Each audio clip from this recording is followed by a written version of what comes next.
नमस्कार। मैं वीके शास्त्री अपने चैनल के माध्यम से आप सभी दर्शकों का बहुत बहुत स्वागत करता हूं। जैसा कि मैं आपको गज केसरी राजयोग के वीडियो के माध्यम से हर माह में बनने वाले शुभ योगों, शुभ मुहूर्त की जानकारी देता रहता हूं, उसी क्रम में आज के वीडियो में बात करेंगे वृषभ राशि के जातकों की कुंडली में अप्रैल 2023 में अलग अलग डेट्स पर बनने वाले गज केसरी राजयोगों के बारे में। मैं आपको ये भी बताऊंगा कि ये राजयोग आपकी कुंडली में किन किन डेट्स पर और किन किन भाव में बन रहा है, ताकि आप उसी के अनुसार अपनी प्लानिंग कर सकें। गज केसरी राजयोग कुंडली में देवगुरु और चंद्रमा की युति या चंद्रमा पर देवगुरु की दृष्टि पड़ने से बनता है, और इसके अलावा चंद्रमा पर बुध या शुक्र की दृष्टि पड़ने से भी ये राजयोग कुंडली में बनता है। ये अत्यंत श्रेष्ठ राजयोग है, और अगर किसी भी जातक की जन्म कुंडली में बन जाए, उसे धन संपदा, संतान सुख, स्त्री सुख, माता पिता भाई बहनों का सुख, मान सम्मान, यश कीर्ति, ये सब जीवन भर मिलता रहता है। जहाँ तक गोचर की बात है, हर व्यक्ति की गोचर कुंडली में ये राजयोग हर महीने कुछ विशेष तिथियों पर बनता है, लेकिन आपको इसकी जानकारी नहीं होती है और इसलिए आप इसका लाभ नहीं ले पाते हैं। वीडियो के थंबनेल में मैंने डबल गज केसरी राजयोग लिखा है, क्योंकि अप्रैल के महीने में ये राजयोग आपकी कुंडली में देवगुरु के अलावा शुक्र के द्वारा भी बनाया जाएगा। बहुत से दर्शकों ने कमेंट किया है कि मात्र 54 घंटे, मात्र 2.25 दिन के लिए ये राजयोग बन रहा है, इससे क्या होगा।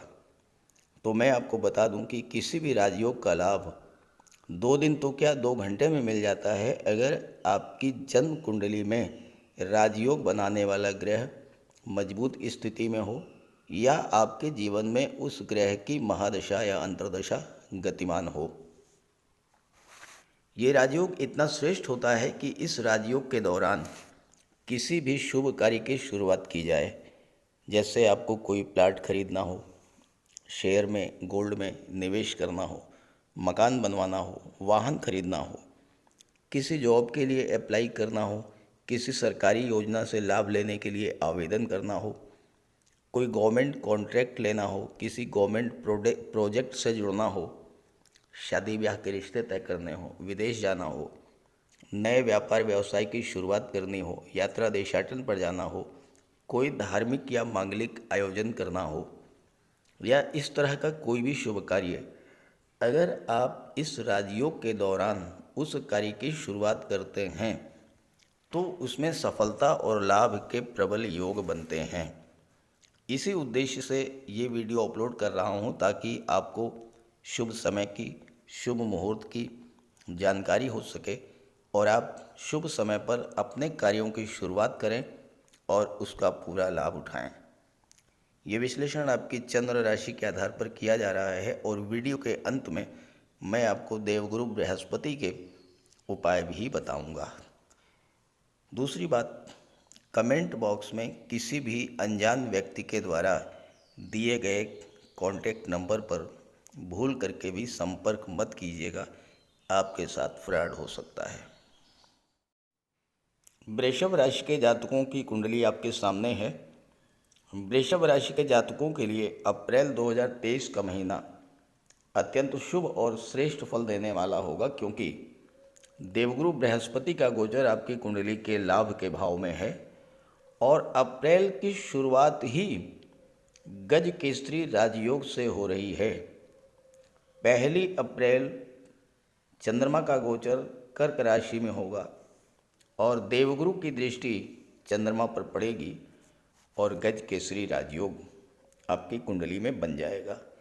हालांकि 1 अप्रैल को ये राजयोग प्रातः 4:48 तक ही बनेगा, लेकिन शुरुआत गज केसरी राजयोग से हो रही है। और दूसरी बात, 1 अप्रैल को चैत्र शुक्ल पक्ष की एकादशी की तिथि है।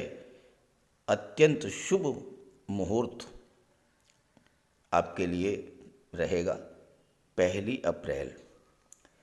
इसके बाद चंद्रमा राशि परिवर्तन कर जाएंगे और सिंह राशि में आएंगे और इसके बाद चंद्रमा कन्या राशि में गोचर करेंगे। देवगुरु की सप्तम दृष्टि चंद्रमा पर पड़ेगी और यहाँ पर अत्यंत श्रेष्ठ और शुभ गज केसरी राजयोग बनेगा, क्योंकि पंचम भाव कुंडली का सबसे शुभ भाव है। यहाँ से संतान, शिक्षा, कल्पनाशीलता, क्रिएटिविटी, लव, रोमांस और पूर्व संचित कर्मों का विचार किया जाता है। पंचम भाव से संतान सुख, प्रेम, शिक्षा, प्रवास और लॉटरी, सट्टा, शेयर से लाभ, मनोरंजन और गेम्स और स्पोर्ट्स का भी संबंध पंचम भाव से है। छात्रों के लिए ये राजयोग अत्यंत शुभ फल देने वाला होगा। शिक्षा प्रतियोगिता को लेकर आपके मन में नए उत्साह का संचार होगा, पढ़ाई में मन लगेगा। देवगुरु पंचम भाव में अति विशिष्ट कारक होते हैं और देवगुरु के प्रभाव से आपकी बौद्धिक क्षमता, इंटेलिजेंस पावर, मेमोरी पावर, रचनात्मक क्षमता में वृद्धि होगी। गज केसरी राजयोग आपकी क्रिएटिविटी को बूस्टअप करेगा। कैरियर को लेकर किए जा रहे प्रयासों को बल मिलेगा और आपको सफलता मिलेगी। पंचम भाव प्रथम संतान की उत्पत्ति को शो करता है और विवाहित हैं तो आप संतान की प्लानिंग कर सकते हैं और वो संतान देवगुरु के समान भव्य व्यक्तित्व, ज्ञानवान, बुद्धिमान, धर्म और ईश्वर में आस्था रखने वाली होगी। पंचम भाव लव रिलेशंस को भी शो करता है। अपने प्रेम संबंधों में नई ऊर्जा, नई ऊष्मा का एहसास होगा आपको। नए रिलेशंस भी बन सकते हैं। मनोरंजन के लिए कहीं घूमने का प्लान कर सकते हैं। लॉटरी, शेयर, सट्टे से भी लाभ हो सकता है, हालांकि विशेष सावधानी के साथ। पंचम भाव में गज केसरी राजयोग का बनना जॉब के नए अवसरों को दर्शाता है।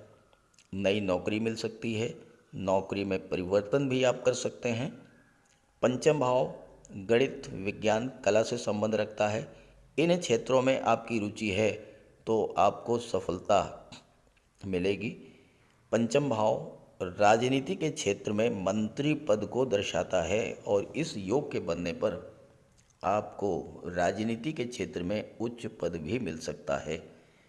चंद्रमा की दृष्टि एकादश भाव पर पड़ेगी, लाभ के भाव पर, तो धन का लाभ होगा, सोशल सर्किल बढ़ेगा, सोशल नेटवर्क बढ़ेगा और उससे भी आपको लाभ होगा। और ये जो गज केसरी राजयोग है ये 4 अप्रैल को बनेगा। 4 अप्रैल को शाम 4:05 पर, 4:05 पर शाम के समय ये गज केसरी राजयोग बनेगा। इसका मतलब ये है कि 5 अप्रैल और 6 अप्रैल दोनों ही तिथियों में गज केसरी राजयोग आपकी कुंडली में प्रभावी रहेगा।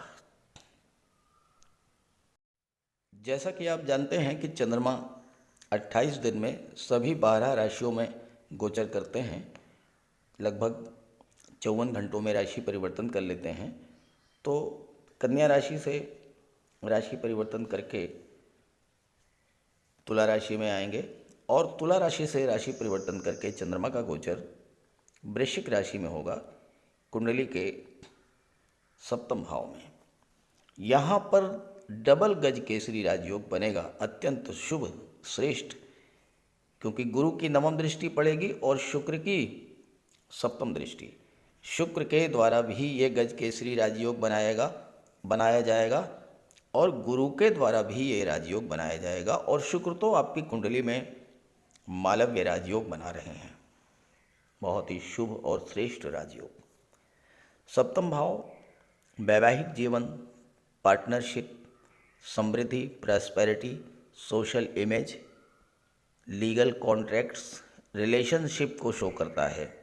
आपकी डेली इनकम और व्यापार को शो करता है। किडनी और पीठ के निचले हिस्से के रोगों को शो करता है। सप्तम भाव में गज केसरी राजयोग बनने पर उत्तम कोटि का विवाह या उत्तम जीवन साथी प्राप्त करने का योग बनेगा। विवाह के बाद धन प्राप्ति या भाग्योन्नति भी हो सकती है।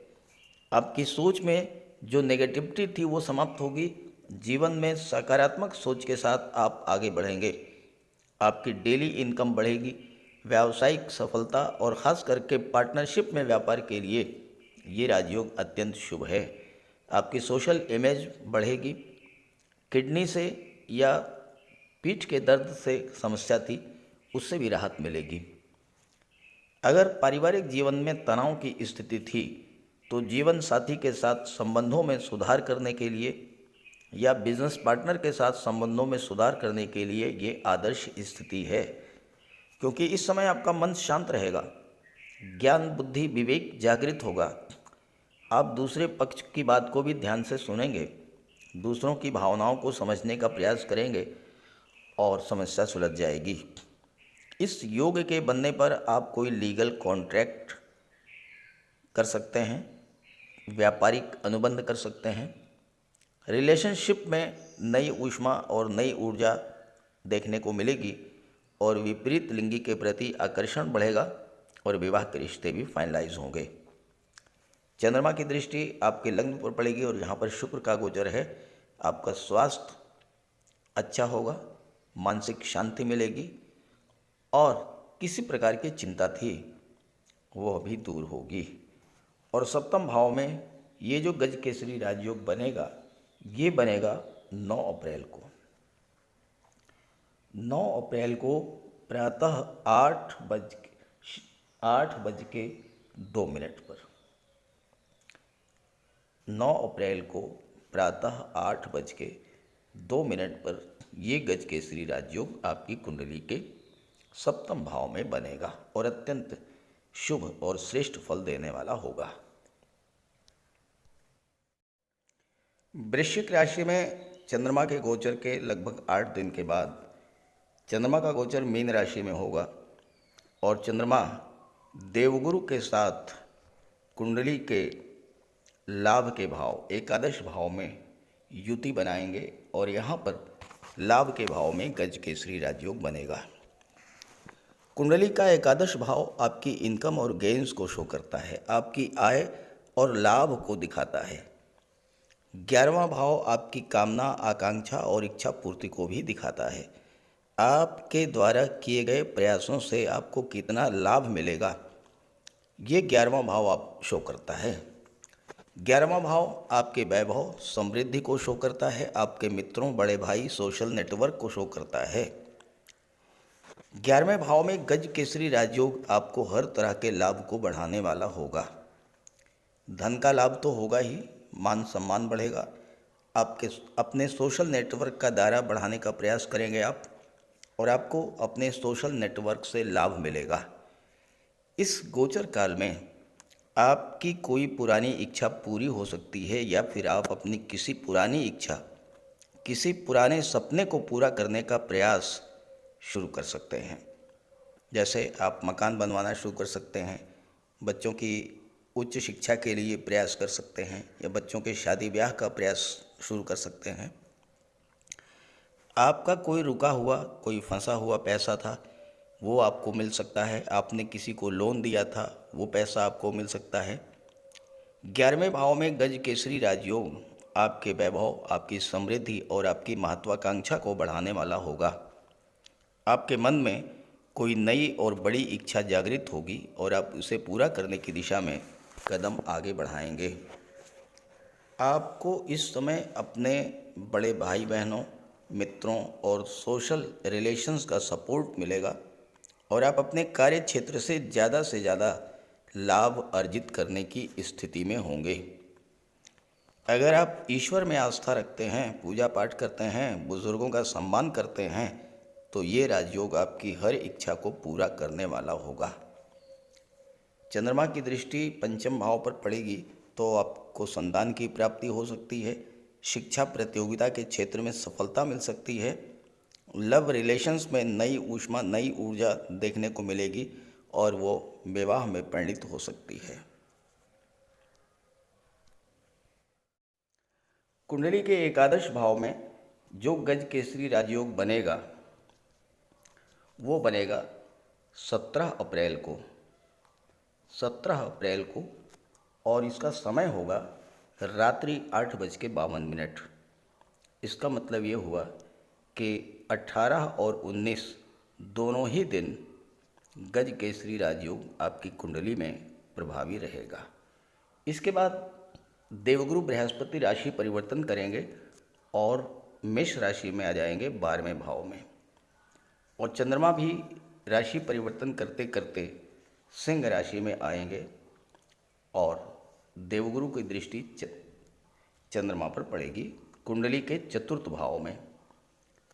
अब 12वें भाव में देवगुरु का गोचर है तो गज केसरी राजयोग उतना अधिक प्रभावी तो नहीं पड़े होगा, लेकिन गुरु की दृष्टि चंद्रमा पर पड़ रही है तो उसका प्रभाव तो पड़ेगा। 4th भाव से माता, मातृभूमि, भौतिक सुख सुविधाओं, मानसिक शांति, वाहन, प्रॉपर्टी, इन सब का विचार किया जाता है। 4थे भाव से पारिवारिक जीवन, रिश्तेदार, घर, मन की खुशी, जमीन और पैतृक संपत्ति, इनका विचार किया जाता है। और 4th भाव का स्वामी कालपुरुष कुंडली में चंद्रमा होता है। 4th भाव जो कुंडली का है वो हर तरह की अचल संपत्ति को शो करता है। कृषि भूमि, रियल एस्टेट, भवन, बाग, बगीचे, ये सारी चीज़ें। और 4था भाव जो है मंत्रिमंडल और राज सिंहासन को भी शो करता है। यहाँ पर गज केसरी राज्यों का बनने का जो सबसे बड़ा प्रभाव होगा वह होगा आपको मानसिक शांति की प्राप्ति। घर परिवार, प्रॉपर्टी, वाहन या माता के स्वास्थ्य को लेकर कोई चिंता थी वो चिंता दूर होगी और आपका मन शांत रहेगा। देखिए, कितनी भी धन संपत्ति आपके पास हो, लेकिन अगर मन शांत नहीं है तो सब बेकार है। माता के स्वास्थ्य में सुधार देखने को मिलेगा। पैतृक संपत्ति को लेकर कोई विवाद था वो समाप्त होगा। घर परिवार में खुशियां बढ़ेंगी। कोई धार्मिक या मांगलिक आयोजन भी हो सकता है इस गोचर काल में। आप कोई कृषि भूमि, प्लाट या मकान, वाहन खरीदना चाहते हैं, उसके लिए शुभ मुहूर्त है। घर परिवार का माहौल अच्छा रहने से आपका मन प्रसन्न रहेगा। देवगुरु विदेश भाव में है तो विदेश जाने की इच्छा थी वो पूरी होगी। भौतिक सुख सुविधाओं को बढ़ाने वाले साधन भी आप क्रय कर सकते हैं। समाज के प्रतिष्ठित और गणमान्य व्यक्तियों से आपके संबंध प्रगाढ़ होंगे। और चूंकि 4th भाव राज सिंहासन को भी शो करता है, अगर आप राजनीति के क्षेत्र में हैं तो उच्च पद प्राप्ति के योग बनेंगे। और जब चंद्रमा की दृष्टि 10वें भाव पर पड़ेगी तो कार्य क्षेत्र पर काम करने का अच्छा माहौल मिलेगा। कोई शुभ समाचार भी आपको मिल सकता है, जैसे पद प्रतिष्ठा, प्रमोशन का लाभ। आपके पिता को भी उनके कार्य क्षेत्र में लाभ का योग बनेगा और उनका स्वास्थ्य भी अच्छा रहेगा। और ये जो गोचर है चंद्रमा का, ये जो राजयोग बनेगा, ये बनेगा 29 अप्रैल को। 29 अप्रैल को रात बाद दोपहर 12:47 PM। इसका मतलब यह हुआ कि 29 अप्रैल, 30 अप्रैल और 1 मई को भी ये राजयोग आपकी कुंडली में प्रभावी रहेगा। तो अप्रैल के महीने में जिन जिन डेट्स पर गज केसरी राजयोग बन रहा है, आप उन दिनों उन डेट्स पर किसी शुभ कार्य की शुरुआत करें और आप देखिएगा कितना अच्छा रिजल्ट आपको मिलता है। साथ ही साथ देवगुरु का उपाय भी अवश्य करते रहिएगा। तो बात करते हैं गुरु के उपायों पर। कुंडली में देवगुरु बृहस्पति का बहुत ही महत्वपूर्ण स्थान है, क्योंकि देवगुरु कुंडली के 5म और 9म भाव के कारक होते हैं। 5म भाव से संतान का विचार किया जाता है, शिक्षा का विचार किया जाता है, और 9म भाव से भाग्य का विचार किया जाता है। गुरु ग्रह भाग्य के लिए जिम्मेदार माने जाते हैं और किसी भी कार्य की सफलता के लिए देवगुरु का मजबूत होना बहुत ज़रूरी है। जब कुंडली में देवगुरु मजबूत होते हैं तो भाग्य का साथ मिलता है। जिस काम में हाथ डालते हैं वो सफल होता है। विवाह समय से होता है, शिक्षा अच्छी मिलती है, गुरु की कृपा रहती है, धन की प्राप्ति होती है। तो देवगुरु के लिए कुछ उपाय बताने जा रहा हूँ, उपाय ज़रूर कीजिएगा। अगर आपकी जन्म कुंडली में गुरु कमज़ोर स्थिति में है तो आपको गुरुवार का व्रत करना चाहिए। स्नान करते समय जल में आधा चम्मच हल्दी डालकर स्नान करें। स्नान के बाद पीले रंग के वस्त्र धारण करें और साथ ही साथ केसर या हल्दी का तिलक लगाएं। और गुरुवार के दिन भगवान विष्णु की उपासना करें। घर में केले का एक वृक्ष लगा लें, उसकी पूजा करें, उसकी सेवा करें।